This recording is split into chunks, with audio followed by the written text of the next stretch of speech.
प्रेक्षकांनो, आज ना आमच्याकडे काहीतरी इंटरनेटचा प्रॉब्लेम आहे। मी केव्हाचा TR तयार केला आहे पण तो अपलोडच होत नाही आहे। असो, पण आज तुमच्या सगळ्यांचा खूप हिरमोड झालेला आहे। आज म्हणजे अकल्पनीय असं काहीच्या काही त्यांनी दाखवलेलं आहे।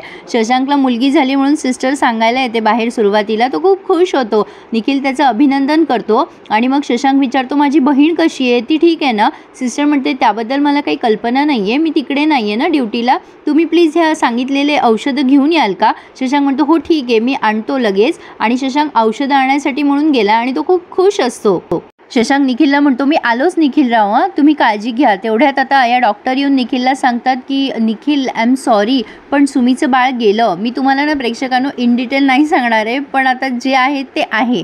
तर आता ते डॉक्टर म्हणतात की सुमीचं बाळ गेलं आणि ते पोटातच गेलं होतं अनफॉर्च्युनेटली, आम्ही त्याला नाही वाचू शकलो।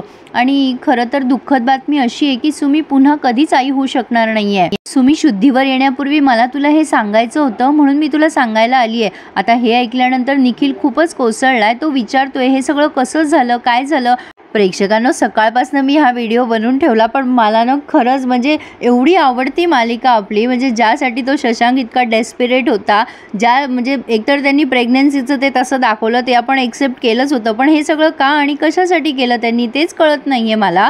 असं कुठे रिअल लाईफमध्ये होतं का प्रेक्षकांनो? बरं ठीक आहे, मालिका म्हणून आपण पचवूनही घेऊ, पण अतिशय असंबंधित गोष्टी दाखवलेल्या आहेत। तर आता या डॉक्टर येऊन अप्पूला सांगतात की कॉंग्रॅच्युलेशन, तुला मुलगी झाली। अप्पू खूप खुश असते आणि ती खिडकीतनं निखिलला बघते। निखिल दादाला काय झालं, तो का टेन्स दिसतोय? मग डॉक्टर म्हणतात अगं सुमीला पण ॲडमिट केलं होतं तुझ्याबरोबर। मग अप्पू म्हणते त्याला पण टेन्शन आलं असेल ना, काय झालंय त्याला, प्लीज बोलवा ना, मी बोलते त्याच्याशी। आता त्या डॉक्टर खुणवतात नर्सला की बोलव त्याला आत म्हणून, आणि पुन्हा हिचं अभिनंदन करतात। आता निखिल आतमध्ये आलाय, तो अप्पूला कॉंग्रॅच्युलेशन करतोय। अप्पू म्हणते निखिल दादा काय झालं, सुमी बरी आहे ना, आणि तू इतकं टेन्शनमध्ये का दिसतोयस? साहजिक आहे म्हणा तुला टेन्शन येणं, पण टेन्शन नको घेऊ, अरे खडूस पण असाच टेन्शनमध्ये होता, पण होईल सगळं नीट, नको टेन्शन घेऊस। आता निखिल रडायला लागतो, तेव्हा अप्पू म्हणते निखिल दादा काय झालंय तुला?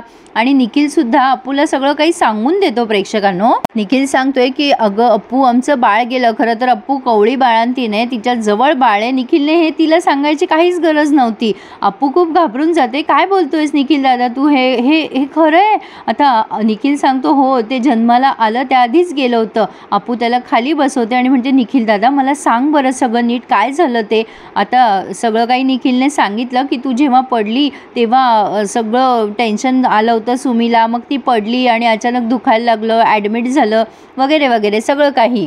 आता हे सांगितल्यावरही निखिल अप्पूला हे सांगतोय की अगं दुर्दैव असं आहे की हे सगळं झाल्यावरही आता सुमीला पुन्हा कधीच बाळ होणार नाहीये, आणि मी तिला हे सांगू कसं अपूर्वा? सुमी आता कशी सावरेल ग या सगळ्यातनं, कळतच नाहीये, आणि माझी हिंमतच होत नाहीये तिला सांगायची। आता पुन्हा अप्पूला म्हणतो की मी निघून जातो कुठेतरी, मी तिला तोंडच दाखवणार नाही। आता अप्पूला त्या सासूची आठवण येते सुमीच्या, आणि अप्पू म्हणते हे बघ दादा, मला असं वाटतं, म्हणजे तिने आता विचार केलाय की आपलं बाळ सुमीला देऊन टाकायचं। असं कुठे होतं का प्रेक्षकांनो? म्हणजे हे त्याग वगैरे गोष्टी सगळ्या एक्सेप्ट आहे, पण असं नाही होत कधीच कुठे, सॉरी मला तर नाही पटलेलं आहे बाबा हे। आता ती निखिल जवळ बाळाला देते आणि म्हणते शांत हो निखिल दादा तू। ती आधी खूप पापे घेते तिच्या बाळाचे, आणि मग निखिलला म्हणते हे बघ मी व्यवस्थित विचार करून तुला सांगतेय दादा, हे बाळ तुम्ही घेऊन टाका। निखिल म्हणतो अगं अप्पू तुला कळतंय का तू काय बोलतीये ते? पण अप्पू म्हणते अरे दादा तुझ्या आईने खूप तयारी केली आहे यासाठी, अरे तू नको इतकं टेन्शन घेऊस। हे बघ बाळ माझ्याकडे वाढलं काय, सुमीकडे वाढलं काय?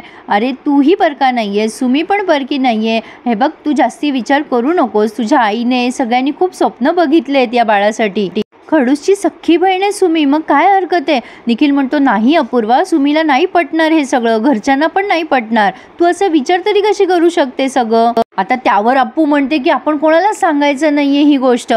निखिल म्हणतो अगं तू कशी काय बोलतेस, शशांक किती एक्साइटेड होता बाळासाठी, अगं त्याचा चेहरा मी बघितलाय, तू त्याला काय सांगणार आहेस अप्पू? अप्पू म्हणते त्याला माझं डिसिजन पटेल, मी बोलते त्याच्याशी, हे बघ ऐक माझं, मी तुझ्या समोर बोलते हवं तर। प्रेक्षकांनो खरं सांगा एवढं गृहीत धराव का होत्या शशांकला? म्हणजे आपण ना, म्हणजे प्रेक्षकांची जी मेन उत्सुकता होती ना ही ठेचली गेली आहे प्रेक्षकांनो इथे।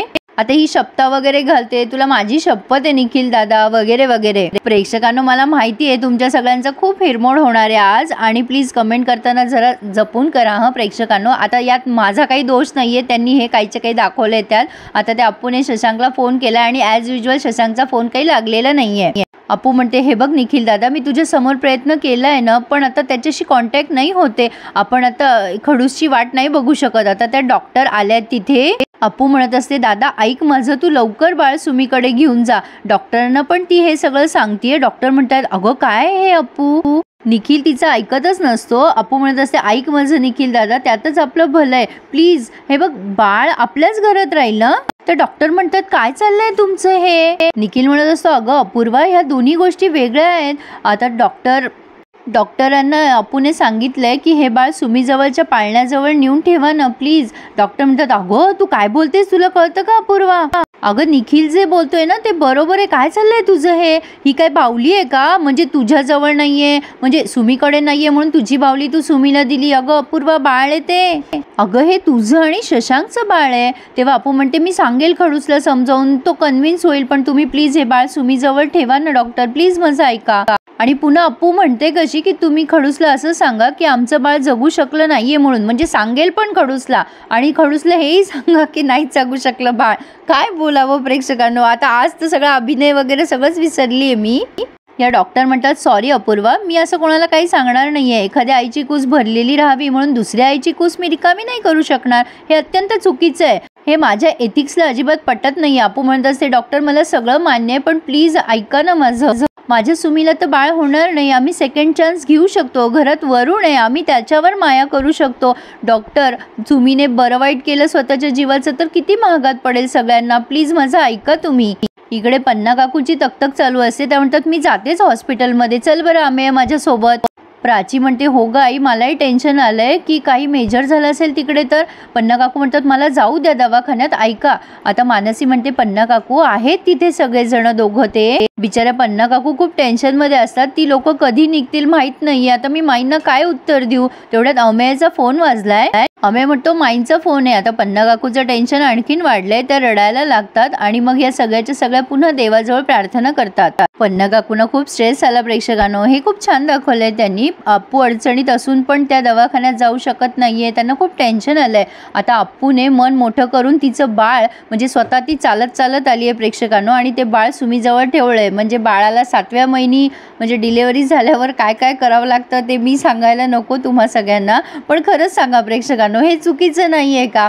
असो, आता मला काही पुढे बोलायचंच नाहीये. आणि हे सगळेजण अप्पूकडे बघायला लागतात, म्हणजे डॉक्टर आणि निखिल. आणि इथेच त्यांनी हा रिव्ह्यू पूर्ण केलाय. पुढे काहीच बोलली नाहीये अपूर्वा. फक्त त्या डॉक्टरांना शब्दा घातल्यात की सांगू नको वगैरे. आणि हाईट पुढे, म्हणजे असं त्यांनी रिव्ह्यू पूर्ण केलाय. पुढे आपण बघतोय शशांक खेळण्या वगैरे घेऊन आलाय बाळासाठी. बिचारा इतका म्हणजे उत्सुक असतो बाळासाठी. अपूर्वाला तो खेळण्या पण दाखवत असतो. तेवढ्यात डॉक्टर तिथे येतात आणि मग हा विचारतो, डॉक्टर बाळ कुठे आहे आमचं. मग त्या डॉक्टर सांगणार. तेवढ्यात अप्पू त्यांच्या हातापाया जोडते, म्हणजे अशी लांबून हात जोडते की काही सांगू नका. मग त्या डॉक्टर पण म्हणतात की तुमचं बाळ गेलं म्हणून. आणि शशांकच्या चेहऱ्यावर काय एक्सप्रेशन्स असतील आता तुम्हीच इमॅजिन करून सांगा. पण प्लीज प्रेक्षकांनो, रिक्वेस्ट आहे, कमेंट करताना ना प्लीज जरा सांभाळून कमेंट करा. म्हणून मी जरा उशिरा दिला हा रिव्ह्यू. पण प्लीज लाईक करायला विसरू नका आणि चॅनल सबस्क्राईब करायला सुद्धा. धन्यवाद.